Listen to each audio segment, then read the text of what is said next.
গভীর রাত, ছোট্ট একটা মাটির ঘরে বাতি জ্বলছে মিটমিট করে। মায়ের গায়ে পুরনো শাড়ি, চোখে ঘুমহীনতার চিহ্ন, অথচ তার কোলে ছেলেটা গভীর ঘুমে মগ্ন। মা তার সন্তানের কপালে হাত বুলিয়ে বলছে, তোর যেন কোনো কষ্ট না হয় বাবা, তুই শুধু ভালো থাকিস। এই মাই সকালে গ্রামের ধুলোবাড়িতে খেটে দিন কাটায়, সারাদিন ধান শুকায়, তারপরে অল্প কিছু টাকা হাতে নিয়ে বাজারেও যায়। নিজের জন্য কিছু কিনতে ইচ্ছে হয়, কিন্তু সন্তানের জন্য সব রেখে দেয়। একদিন ছেলে বড় হয়ে শহরে চলে গেল, ভালো চাকরি পেল, নতুন সংসার হলো। ব্যস্ত জীবনের মায়ের ফোন তোলার সময় তার হয়ে ওঠে না। মা তবু প্রতিদিন তার জন্য দোয়া করে, নামাজে আল্লাহকে বলে, হে আল্লাহ, আমার ছেলেকে ভালো রেখো।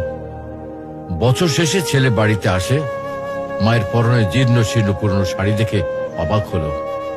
মা ব্যাপারটা বুঝতে পেরে হেসে বলল, তুই এসেছিস বাবা, এটাই আমার সব, আর কিছুই চাই না আমি। কিন্তু মায়ের চোখের কোণে জমে থাকা অশ্রু বলে দেয় সে কত একা, কত অবহেলিত, কত অসহায়। সন্তানের একটুখানি ভালোবাসা হয়তো তার সমস্ত কষ্ট ভুলিয়ে দিতে পারত। মা হলো সেই মানুষ যার ভালোবাসার কোনো শর্ত নেই। মাকে ভুলে যাওয়া নয়, বরং তাকে আগলে রাখাই আমাদের সবচেয়ে বড় দায়িত্ব। কারণ মা হারিয়ে গেলে সেই শূন্যতা আর কোনোদিন পূরণ হবার নয়।